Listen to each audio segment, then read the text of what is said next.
Assalamualaikum warahmatullahi wabarakatuh.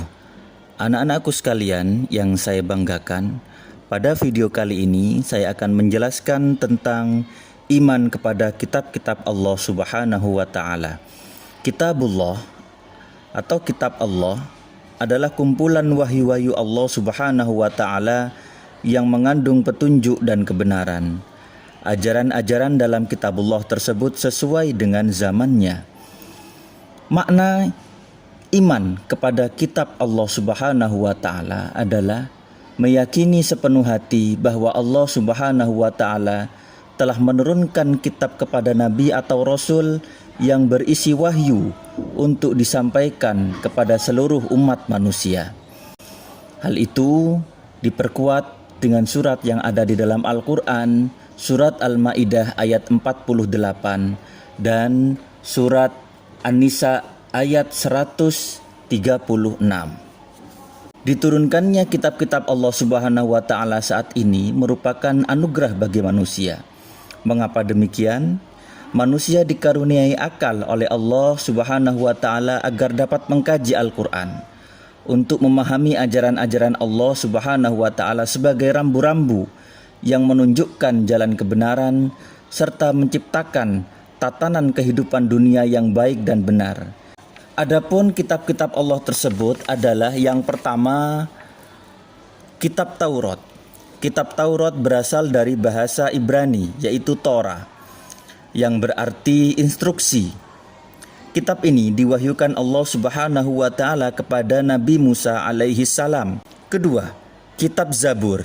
Kata Zabur berasal dari kata Zabaro yazburu zabron yang berarti menulis. Makna aslinya adalah kitab yang tertulis. Zabur adalah kitab suci yang diturunkan Allah Subhanahu wa taala kepada kaum Bani Israel melalui utusannya yaitu Nabi Dawud alaihi salam. Yang ketiga, kitab Injil.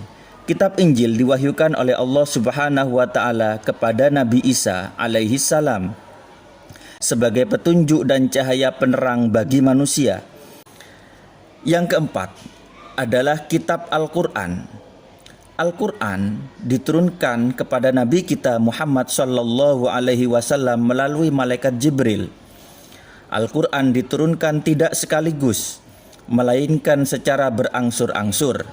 Waktu turun Al-Qur'an selama kurang lebih 23 tahun atau tepatnya 22 tahun, 2 bulan, 22 hari, yang terdiri dari 30 juz, 114 surat, 6.236 ayat, 74.437 kalimat, dan 325.345 huruf.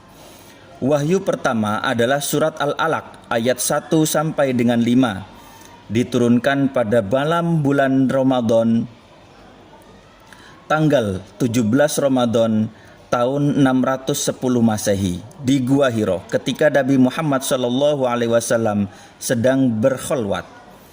Wahyu yang terakhir turun adalah Al-Qur'an surat Al-Maidah ayat 3. Ayat tersebut turun pada tanggal 9 Zulhijjah tahun 10 Hijriah di Padang Arafah. Ketika itu beliau sedang menunaikan haji wada atau haji perpisahan. Beberapa hari sesudah menerima wahyu tersebut, Nabi Muhammad SAW wafat. Kedudukan dan fungsi kitab-kitab Allah Subhanahu wa taala. Adapun kedudukan kitab-kitab Allah Subhanahu wa taala antara lain adalah sebagai pedoman manusia dalam hubungan dengan Allah Subhanahu wa taala. Kedua, sebagai pedoman manusia dalam hubungan dengan sesama manusia. Ketiga, sebagai pedoman manusia dalam hubungan dengan alam dan lingkungannya. Fungsi kitab-kitab Allah Subhanahu wa taala: pertama, pedoman dalam kehidupan pribadi. Dua, pedoman dalam kehidupan masyarakat. 3. Pedoman dalam kehidupan berbangsa dan bernegara. Ciri-ciri orang beriman kepada kitab-kitab Allah Subhanahu wa taala. Pertama, meyakini bahwa kitab-kitab Allah tersebut sebelum Al-Quran datang dari Allah Subhanahu wa Ta'ala. Al-Quran sudah dijaga kemurniannya oleh Allah Subhanahu wa Ta'ala sampai sekarang. Maka dari itu, yang kedua, ciri-ciri orang beriman kepada kitab-kitab Allah adalah menjaga Al-Quran dengan memuliakan, menjunjung tinggi kitab Al-Quran. Ketiga, menjadikan Al-Quran sebagai petunjuk dan pedoman hidup. Keempat, berusaha untuk membaca dan memahami Al-Quran dalam segala kesempatan. Kelima, berusaha untuk mengamalkan isi Al-Quran di dalam kehidupan sehari-hari.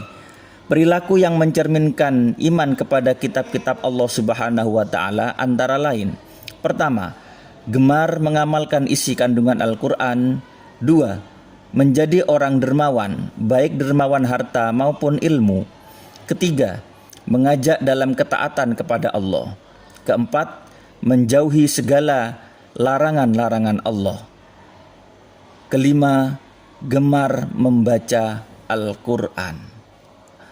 Adapun hikmah dan manfaat beriman kepada kitab-kitab Allah Subhanahu wa Ta'ala, yang pertama, meningkatkan keimanan dan ketakwaan kepada Allah Subhanahu wa Ta'ala.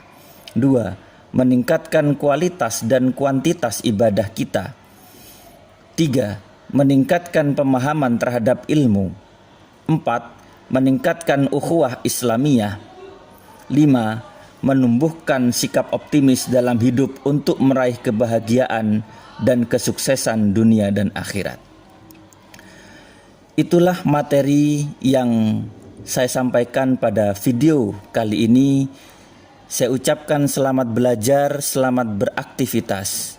Wa akhiran, tsumma assalamualaikum warahmatullahi wabarakatuh.